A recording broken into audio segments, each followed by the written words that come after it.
World test চ্যাম্পিয়নশিপের শিরোপা জয়ের পর সাউথ আফ্রিকা তাদের প্রথম সিরিজে এই জিম্বাবুয়েকে প্রথম টেস্টেই একবারে দুর্মুশ করে 300+ রানের বিশাল ব্যবধানে হারিয়ে দিয়েছিল, আর যার ফলে তারা সিরিজেও লিড নিয়ে ফেলেছিল। কিন্তু এই টেস্ট সিরিজের দ্বিতীয় ম্যাচে ওই বুলাওয়েতেই আবারও জিম্বাবুয়ের মুখোমুখি হয়েছিল এই সাউথ আফ্রিকা, যেখানে জিম্বাবুয়ের ক্যাপ্টেন ক্রেগ ইরভাইন টস জিতে আগে স্বাগতিক সাউথ আফ্রিকাকে ব্যাটিং করতে পাঠিয়েছিলেন।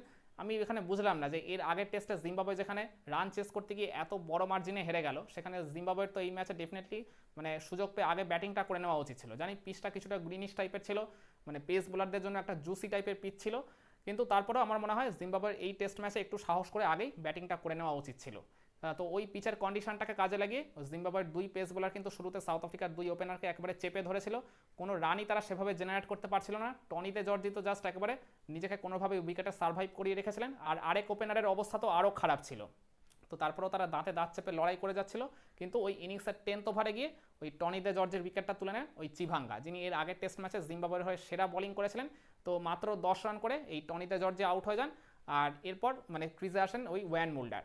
বলে রাখা ভালো, ওয়ান মুল্ডার কিন্তু এই ম্যাচে সাউথ আফ্রিকার হয়ে ক্যাপ্টেন্সি করছেন। কেশব মহারাজ তিনি এই টেস্টে খেলছেন না, জানি না সেটা ট্যাকটিক্যাল কারণে কিংবা ইনজুরি কোনো একটা কনসার্ন হয়েছে কিনা সেই কারণে। তো যাই হোক, ওয়ান মুল্ডার যখন এই ম্যাচে ক্যাপ্টেন্সি করছেন, তিনি ক্যাপ্টেন্সির দায়িত্বটা পেয়ে তার ওই রেসপন্সিবিলিটির জায়গাটা যে আরও কয়েক গুণ বেড়ে গেল, সেটা তার পারফরমেন্স দিয়ে তিনি বুঝিয়ে দিলেন। তো এরপর ওয়ান মুল্ডার আর ওই আরেক ওপেনারের মধ্যে একটা 13 রানের জুটি গড়ে উঠেছিল, কিন্তু ওই যিনি সেকেন্ড ওপেনার ছিলেন এই ম্যাচে, তিনিও নিজের রানের খাতাটা আর কি খুব বেশি বড় করতে পারলেন না। মাত্র 3 রান করে তিনি যখন আউট হয়ে যান ওই 14 নম্বর ওভারে, সাউথ আফ্রিকা স্কোরটা তখন 2 উইকেটে 24 রান তোলার গতিও একেবারে আর কি মন্থর হয়ে গেছিলো। অপরদিকে তারা খুব অল্প সময়ের মধ্যে 2টা উইকেটও খুইয়ে ফেলেছিল। কিন্তু এই জায়গায় আমাদের সবাইকে বলতে পারেন অনেকটাই চমকে দিয়ে ওই ওয়ান মুল্ডার আর চারে ব্যাটিং করতে নামা ডেভিড বেডিংহ্যামের মধ্যে একটা 184 রানের ফ্যান্টাস্টিক পার্টনারশিপ গড়ে ওঠে। আর যে পার্টনারশিপটার উপর ভর করে সাউথ আফ্রিকা ম্যাচে যেমন প্রবলভাবে কামব্যাক করলো, তেমনি এই ম্যাচেও যে তারা জিম্বাবুয়েকে ডমিনেট করতে চলেছে সেটাও কিন্তু ওই জায়গায় নিশ্চয়তা দিয়ে দিয়েছিল। তো এই দুই ব্যাটারের হাত ধরে সাউথ আফ্রিকা স্কোরটা প্রথমে 100 গন্ডি টপকায়, তারপর 150 গন্ডি টপকিয়ে 200 গন্ডি টপকে যায়, দুজনেই আর কি হাফ সেঞ্চুরির দেখা পেয়ে যান।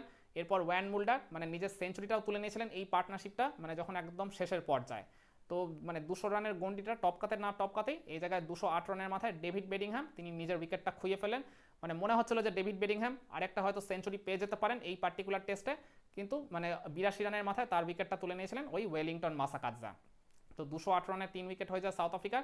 এরপর ক্রিজে আসেন লুয়ান্দ্রে প্রিটোরিয়াস, যিনি এর আগের টেস্টে সাউথ আফ্রিকার উদ্ধারকর্তা ছিলেন, বা বলতে পারেন তার ডেবিউ টেস্টে ওই 150+ রানের ইনিংস খেলে তিনি সাউথ আফ্রিকাকে ওই একটা ভয়ঙ্কর রকমের ব্যাটিং বিপর্যয়ের হাত থেকে শুরুতে বাঁচিয়েছিলেন। তো তিনিও 78 রানের একটা ফ্যান্টাস্টিক ইনিংস খেলেন এদিন, আর শুধু নিজের ইনিংসটাই খেলেন না, ওই ক্যাপ্টেন ওয়ান মুল্ডারকে ভালো মতো সঙ্গ দিয়ে এই জায়গায় তারা একটা 217 রানের আরেকটা ম্যামথ পার্টনারশিপ গড়ে উঠলো। আর যে জুটিটার জন্য বলতে পারেন সাউথ আফ্রিকা দিন শেষে একটা রানের পাহাড়ে পৌঁছে গেছে। তো এই দুজন যখন ব্যাটিং করছিল তখন জিম্বাবুয়ের ওই পেস বোলার বা স্পিনারদের জাস্ট অসহায় দেখাচ্ছিল, কোনো রকম ক্লুই তারা খুঁজে পাচ্ছিল না। কিন্তু মনে হচ্ছিল এদের দুজনের ব্যাটিং দেখে যে তারা নট আউট থেকে একদম দিনের খেলাটা শেষ করতে পারে, কিন্তু ওই প্রথম দিনের খেলার যখন আর কয়েক ওভার মাত্র বাকি, লুয়ান্দ্রে প্রিটোরিয়াস একটা বড় শট খেলতে গিয়ে নিজের উইকেটটা খুইয়ে ফেলেন, 78 রান করে তিনি আউট হয়ে যান। আর অপরদিকে ওয়ান মুল্ডার তিনি ওই ডেভিড বেডিংহ্যামের সাথে যখন তার জুটি হচ্ছিল তিনি সেঞ্চুরিটা তো তখন পেয়ে গেছিলেন, কিন্তু তারপরে তিনি নিজের ডাবল সেঞ্চুরিটাও তুলে নেন। এর আগের টেস্টের সেকেন্ড ইনিংসে তিনি একটা সেঞ্চুরি পেয়েছিলেন, চমৎকার একটা নক খেলেছিলেন। আর এদিন আমি ওই শুরুতেই বলছিলাম ওই ক্যাপ্টেন্সির দায়িত্ব পাওয়ার পর তার রেসপন্সিবিলিটির জায়গাটা আরও কয়েক গুণ বেড়ে গেছিলো, আর সেটা তিনি বুঝিয়ে দিলেন তার অ্যাজ আ ক্যাপ্টেন প্রথম টেস্টেই আর কি তার পারফরমেন্সটা দিয়ে তিনি 200 গন্ডি পেরিয়ে তার স্কোরটাকে 250-এর উপরও নিয়ে চলে গেছেন দিন শেষে। তিনিও নট আউট রয়েছেন 259 বলে, 264 রানের একটা ফ্যান্টাস্টিক ইনিংস ইতিমধ্যেই খেলে ফেলেছেন, এখনও ক্রিজে অপরাজিত রয়েছেন, ওই 34টার মতো 4 মেরেছেন, 3টা ছক্কাও মেরে ফেলেছেন।